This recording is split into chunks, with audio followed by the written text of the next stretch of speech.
ओंकार नेरिया जो ward number 2 से शायद लड़ रहे थे और उनका ऐसा माना जा रहा था कि वो जीत भी जाएंगे और रूलिंग में कांग्रेस थी, कहीं ना कहीं कई समीकरण इस तरह के थे। वहां पे क्या ऐसा किया कि मतलब वो अपना जो पुराना बंदा था वही हार गया। वार्ड नंबर 2 में भी ऑपरेशन हुआ और पहले हम थोड़े पीछे थे, काफी पीछे बोल सकते हैं, पर ओंकार नेरिया जैसे बड़े चेहरे जो थे वो वहां पर अपनी पार्टी के अगेंस्ट इलेक्शन लड़ रहे थे और कांग्रेस मुक्त देश बनता जा रहा है।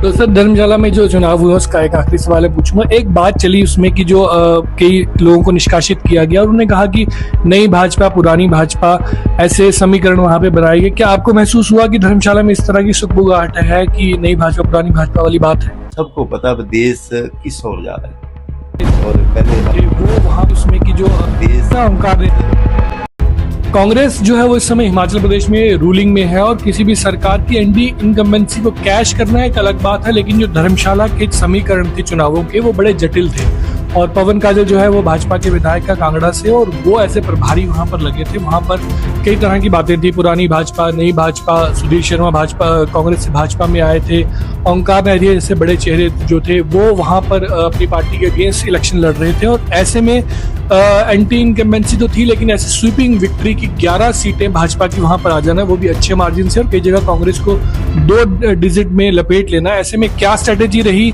क्या समीकरण रहे, क्या माइक्रो मैनेजमेंट रही, उसके लिए हम न्यूज रडार जो है वो पवन काजल जी के पास आया है जो प्रभारी थे उन चुनावों के। सब ऐसी क्या माइक्रो मैनेजमेंट थी कि भाजपा को ऐसी स्वीपिंग विक्ट्री मिल गई? एक तो सबसे पहले न्यूज रडार का मैं धन्यवाद करता हूँ कि आप यहाँ आए। देखिए, भारतीय जनता पार्टी विश्व की सबसे बड़ी पार्टी है और जब भी भाजपा जब किसी भी इलेक्शन मोड में जाती है, इलेक्शन लड़ती है, तो हमारे जो कार्यकर्ता है, पदाधिकारी हैं, जिसकी भी ड्यूटी लगती है वहाँ पे पूरी डेडिकेशन के साथ काम करते हैं। अगर हम बात करें जैसे धर्मशाला की 17 वार्ड थे, 17 वार्डों में मुझे प्रभारी के रूप में पार्टी ने जिम्मेवारी दी थी। हमने आगे एक वार्ड 17 के 17 वार्ड में एक प्रभारी, एक सह प्रभारी और उसी वार्ड का एक संयोजक और सह संयोजक। तो ये जो जितनी हमारे कार्यकर्ता थे, पार्टी पदाधिकारी थे, तो संगठन की तरफ से हमें सिखाया गया कि संगठन ने कैसे काम करना है। संगठन को कोई मतलब नहीं होता है, संगठन को होता है कि हमें जिम्मेवारी दी है तो हमने निभानी है और रात दिन करके हमने कैसे जो भाजपा का प्रत्याशी है उसको वोट दिलाना, इसके ऊपर स्ट्रेटेजी कर। एक बड़ा चेहरा था ओंकार नेरिया जो वार्ड नंबर 2 से शायद लड़ रहे थे और उनका ऐसा माना जा रहा था कि वो जीत भी जाएंगे और रूलिंग में कांग्रेस थी, कहीं ना कहीं कई समीकरण इस तरह के थे। वहां पे क्या ऐसा किया कि मतलब वो अपना जो पुराना बंदा था वही हार गया?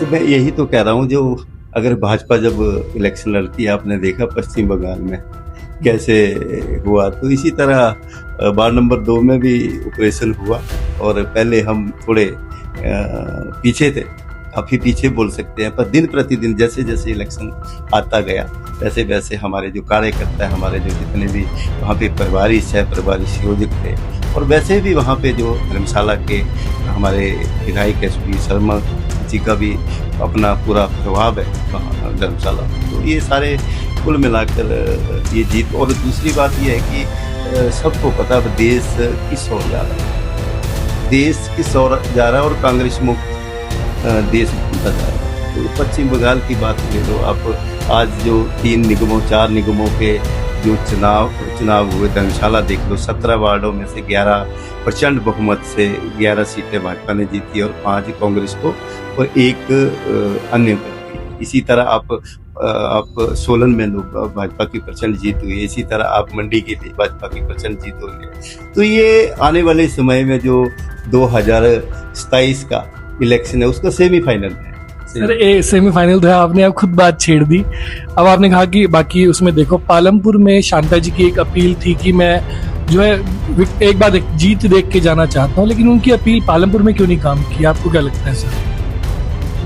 कहीं हम चूके हैं, आने वाले समय में उसमें भी ठीक करेंगे। अगली बार जब इलेक्शन होंगे विधानसभा के, तो जो माननीय हमारे शांता कुमार जी श्रद्ध है, तो उनकी मनोकामना पूरी होगी, भाजपा इस पे काम करेगी। तो सर धर्मशाला में जो चुनाव हुआ उसका एक आखिरी सवाल है पूछूंगा। एक बात चली उसमें कि जो कई लोगों को निष्कासित किया गया और उन्होंने कहा कि नई भाजपा पुरानी भाजपा ऐसे समीकरण वहां पे बनाए गए। क्या आपको महसूस हुआ कि धर्मशाला में इस तरह की सुगबुगाहट है कि नई भाजपा पुरानी भाजपा वाली बात है? नहीं, ऐसा नहीं है। ये पूरे हिमाचल प्रदेश में, पूरे देश में जो भाजपा प्रत्याशी के खिलाफ चुनाव लड़ेगा या लड़वाएगा या काम करेगा तो उसको फिर पार्टी से निष्कासित करना ही पड़ेगा। ऐसा पार्टी का ऊपर से ही मतलब ऐसा किया है और किया भी है, पहले भी हुआ, अब फिर करना।